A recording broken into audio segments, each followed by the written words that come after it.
Kamusta ka at welcome sa Grow in Christ. Pag-uusapan natin ang second coming of Christ at ang nakakatakot pero kamanghamanghang sequence ng mga pangyayari bago at habang bumabalik si Jesus sa mundo.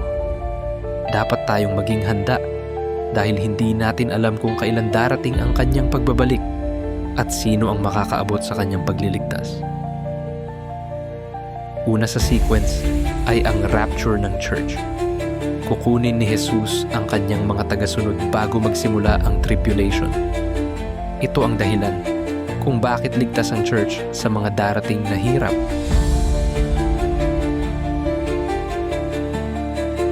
Ang lahat ng mga nanatiling tapat kay Jesus ay babangon at makakasama siya magpakailanman. Ito ang ultimate na joy and great reunion para sa mga mananampalataya. Sa tribulasyon, lalabas ang Antichrist at manlilin lang ng marami. Ang tribulation ay nahahati sa unang 3.5 taon, ang peking kapayapaan at prosperity, at ang ikalawang kalahati ay ang matinding kapahamakan, kung saan pipilitin niya ang lahat na tanggapin ang mark of the beast. Hindi ka makakabili ng kahit anong bagay o pagkain kung ikaw ay walang mark of the beast. Kaya dadanas ka talaga ng matinding paghihirap. Ang Great Tribulation ay ang pangalawang 3.5 taon ng tribulation. Puno ng digmaan, gutom, lindol, baha, sakit, at takot. Maraming tao ang matatakot at maghihirap sa panahong ito. Ngunit ang church ay ligtas dahil nakarating na sa rapture. Pagkatapos ng 7 taon ng tribulation, magaganap ang Battle of Armageddon, kung saan tatalunin ni Jesus, ang Antichrist, at ang kanyang mga legions. Ito ang huling labanan bago bumalik si Jesus sa lupa. Sa pagkakataon na ito, babalik na si Jesus at ang lahat ay makakakita sa kanya. Hindi na ito lihim at ang lahat ay makakaalam ng kanyang pagbabalik. Magiging malinaw sa buong mundo na siya ay ang Diyos at tagapagligtas.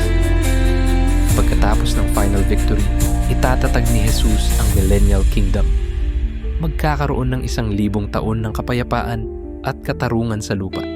Lahat ng tapat sa kanya ay mamumuhay ng masaya at ligtas. Pagkatapos ng 1,000 taon na paghahari ni Kristo, palalayain si Satanas sa maikling panahon. Muli niyang lilinlangin ang mga bansa at uudyukan silang maghimagsik laban sa Diyos. Akala nila ay may laban pa sila, pero hindi magtatagal ang labanan. Bababa ang apoy mula sa langit at tuluyang matatalo si Satanas. Ihahagis siya sa lawa ng apoy. Wala nang balik, wala nang panlilinlang. Dito nagtatapos ang huling pag-aalsa ng kasamaan. Susunod ang Great White Throne Judgment, kung saan hahatulan lahat ng hindi naniniwala kay Jesus ayon sa kanilang ginawa. Ang mga pangalan na wala sa Book of Life ay ihuhulog sa Lake of Fire at magsisimula ang eternal state para sa mga matuwid. Ito ang simula ng walang hanggang buhay o walang hanggang paghihirap. Pagkatapos ng lahat ng hatol, lilikha ang Diyos ng bagong langit at bagong lupa. Wala nang luha, wala nang kamatayan, wala nang sakit o pagdurusa. Maninirahan ang Diyos kasama ng kanyang mga tao magpakailanman. Ang liwanag niya ang magiging ilaw ng lahat para sa mga sumampalataya kay Kristo. Ito ang simula ng walang hanggang kagalakan para naman sa mga tumanggi sa Kanya. Mayroong walang hanggang pagkakahiwalay. Dito ganap na makikita ang hustisya at pag-ibig ng Diyos. Balikan natin ang buong kwento ng pagbabalik ni Kristo. Mauuna ang rapture, kung saan kukunin niya ang kanyang iglesia. Susunod ang paglitaw ng Antichrist, ang 7 taong tribulation, at ang Battle of Armageddon.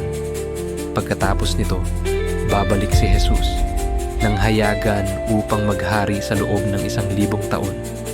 Sa huli, magkakaroon ng final rebellion ni Satan, ang Great White Throne Judgment, at ang eternal state, bagong langit at bagong lupa. Ito ang buong plano ng Diyos mula simula hanggang wakas at wala ni isa mang pangyayari ang aksidente. Matapos nating makita ang buong kwento ng pagbabalik ni Kristo, lahat ay may itinakdang panahon at tiyak na mangyayari. Walang nakakaalam kung kailan siya darating, kaya ang tamang tugon ay maging handa at manatiling tapat. Bilang mga Kristiyano, panahon na para mag-double time sa pagbabahagi ng Ebanghelyo dahil maaaring dumating si Kristo anumang sandali. Ang tanong ay hindi kung darating ba siya, kundi kung handa ba tayo at ang mga taong mahal natin. Salamat sa iyong panonood at kita muli tayo sa susunod na video dito sa Grow in Christ. God bless.